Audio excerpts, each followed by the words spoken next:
gratitud a los colegas de la Universidad de Castilla-La Mancha por esta invitación y en especial al querido colega y amigo Daniel Martín, también al colega Alfonso de la Guía por su hospitalidad informática a la distancia, con la finalidad de poder intervenir en este prestigioso máster de cumplimiento normativo.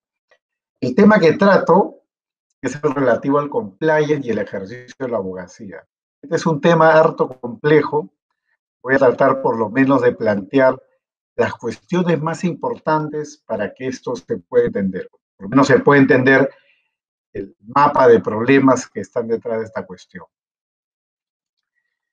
Yo hace poco escribí una pequeña columna en relación a la problemática de incorporar a los abogados como sujetos obligados a reportar operaciones sospechosas.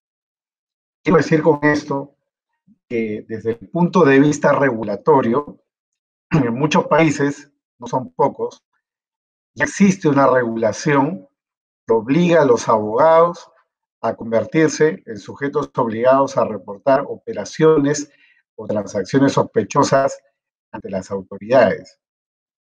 Eso es algo que proviene o emana de las famosas 40 recomendaciones del GAFI del año 2012, que plantea incorporar a los abogados como sujetos obligados.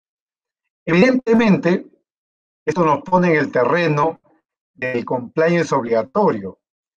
Evidentemente, esto implica que no es una decisión en determinados casos para los abogados hacer compliance o no hacer compliance, ¿no? Si hay una forma de compliance exitosa en el mundo para efectos de su obligatoriedad, este es el de la prevención del blanqueo de capitales y la financiación del terrorismo, ¿no? La política expansionista, en cuanto a la regulación del blanqueo de capitales, ha llevado a que la mayoría de los países adopten fórmulas legales que obliguen a reportar operaciones sospechosas a determinadas personas que interactúan en la economía, ¿no? Empresas del sistema financiero, empresas de viajes, empresas que venden carros, etc. Bueno, dentro de esa lista, los abogados hemos entrado a ser considerados como sujetos peligrosos, ¿no? Y ahí es donde podemos tener un primer punto de partida, ¿no? ¿Por qué los abogados somos sujetos peligrosos de la perspectiva del lavado de activos? ¿O por qué estamos inmersos en un negocio que se pueda considerar peligroso para el lavado de activos?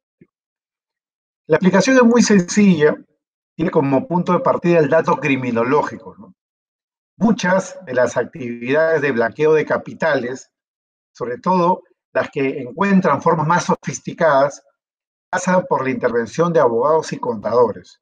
Podríamos decir incluso abogados, notarios, que son abogados también, contadores, ¿no?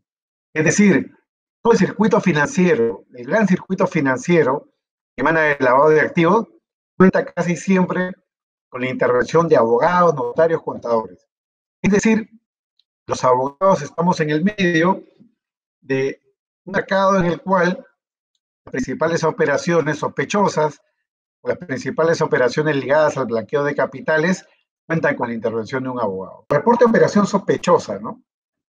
Claro, si hay reporte de operaciones sospechosas, si hay operaciones sospechosas, el abogado de estos sistemas tiene el deber de reportar dichas operaciones, tienen el deber de monitorearlas, identificarlas, reportarlas ante la autoridad, ¿no? Bueno, pero también no solamente las operaciones que se han efectuado materialmente, sino también las intentadas, ¿no? La pregunta simple es esta, ¿no? ¿Puedo yo sacarle la vuelta, crear una suerte de fraude a la ley, si es que yo firmo previamente una cláusula de confidencialidad abogado-cliente? Este es el modelo americano, ¿no? En el modelo americano, los abogados suelen trabajar con cláusula de confidencialidad ex ante, ¿no?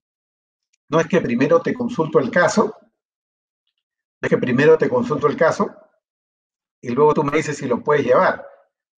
Lo primero que hace quien te va a contratar, si estamos hablando de abogacía, es hacer un checklist, ¿no? Si no tienes incompatibilidad, y si no la tienes, previo a consultarte, te puede hacer firmar o te puede demandar un acuerdo de confidencialidad.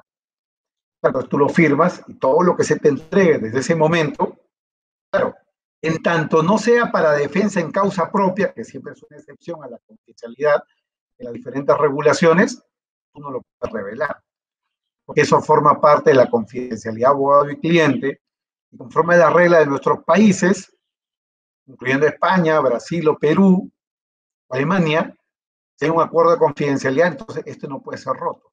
Ahora, lo que sucede,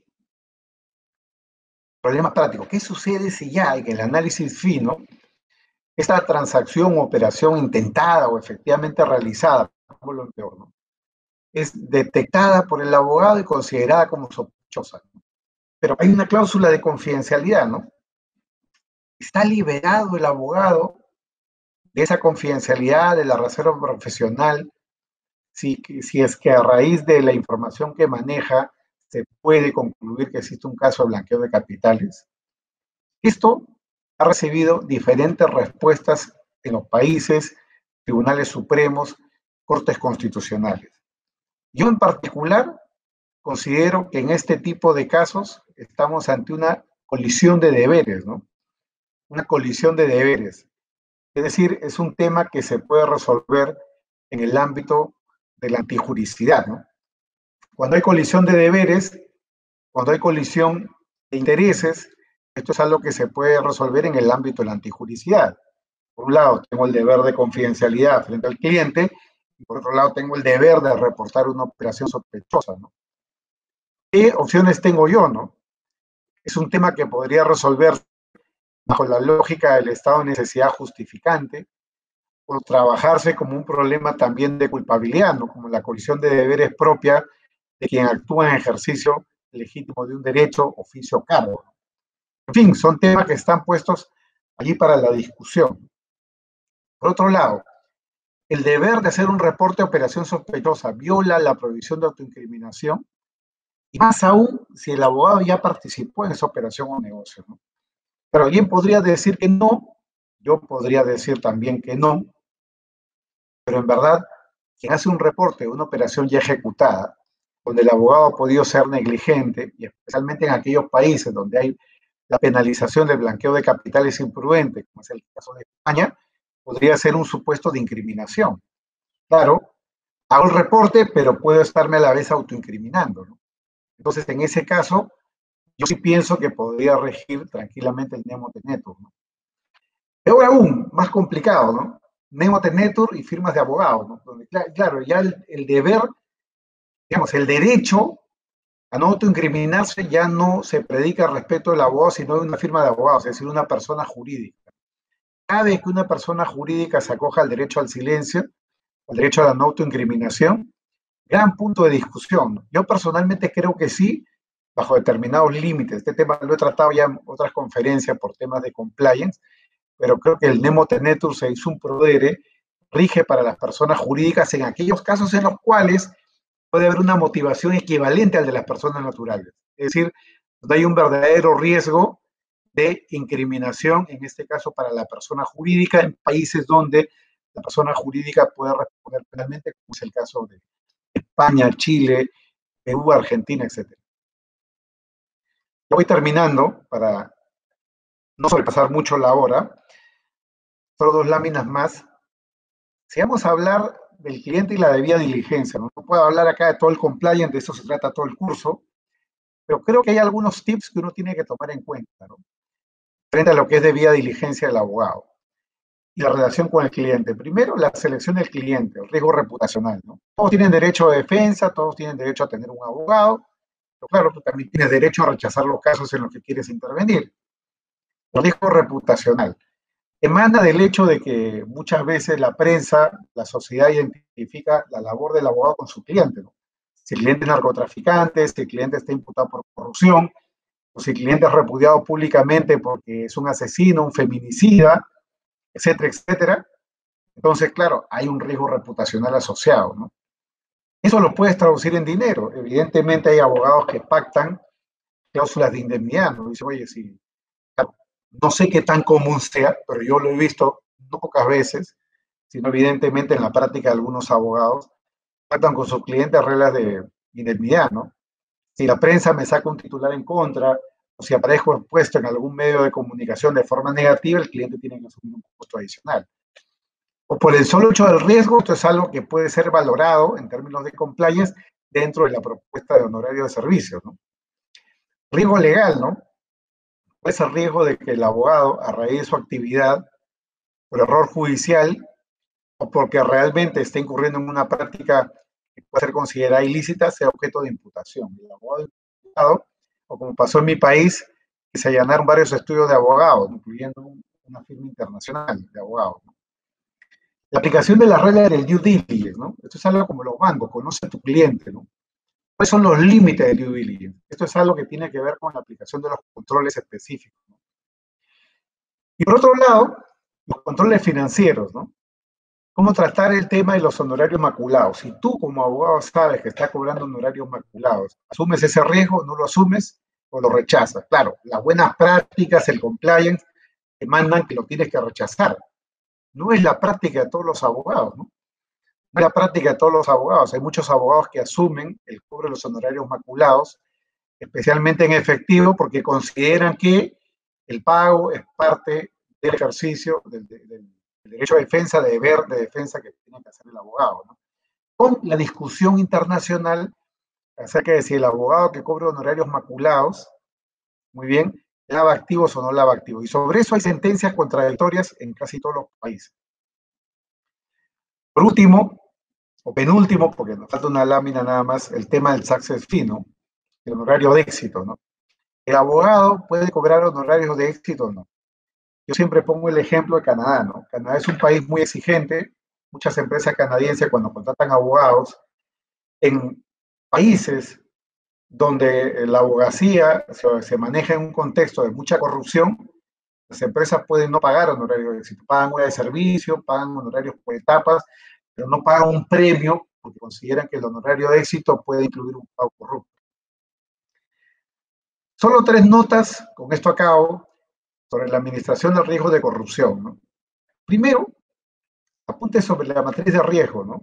Muchos abogados están ahora inmersos en lo que es ISO 37001, ¿no? Pero la ISO 37001 tiene 2 problemas. Problema número 1, está delimitada solo al soborno, ¿no? Hay muchas otras formas de corrupción, tráfico de influencias, contrato con funcionarios, etcétera, especulados. Entonces, hay muchas formas de corrupción que van más allá de la corrupción en términos de soborno de la 7001. Segundo problema, la ISO es un sistema que se mira a sí mismo, es puramente intrasistemático, no tiene sistema de salida. Los abogados que están en compliance, que hacen compliance en su organización, deben de crear sistemas de output, como los reportes de operaciones sospechosas, creados para los casos de, digamos, blanqueo de capitales, pero no todo es blanqueo de capitales. La corrupción no necesariamente obliga a hacer reporte de operación sospechosa, porque no necesariamente la regulación los obliga. En Estados Unidos sí, pero en muchos países hay obligación de reportar operaciones sospechosas de blanqueo, no de corrupción. Entonces, es necesario crear esos outputs, ¿no? Esos canales, digamos, a través de los cuales la organización se comunica con la autoridad. En contextos de débil cultura de la legalidad, como puede pasar en Sudamérica, donde hay grandes riesgos de corrupción, existe en consecuencia, dado ese balance, ¿no? Que ya ustedes seguramente han aprendido con Adán Nieto, ¿no? A mayor cultura de la legalidad, menos controles. A menor cultura de la legalidad, más controles, ¿no? Y finalmente, el tema de la imputación objetiva. ¿Sí? Como yo defiendo, riesgo permitido, acá opera el binomio libertad-paternalismo, ¿no? Muchos ejemplos prácticos puedo traer a colación, porque en muchos casos los mapas de riesgo, la matriz de riesgo traen consigo mecanismos o controles que desde mi punto de vista son lesivos de la libertad individual, ¿no? Por ejemplo, ya reglas que tienen que seguir los abogados, lo he visto por escrito en empresas internacionales, ¿no? Como por ejemplo la regla de que el abogado que se encuentra de forma circunstancial o casual en un restaurante con una autoridad con la que ha estado lidiando por algún caso o trámite, pues tiene la obligación de pararse e irse. Tiene la obligación de pararse e irse, llegar a su oficina y hacer un reporte en línea de ese encuentro.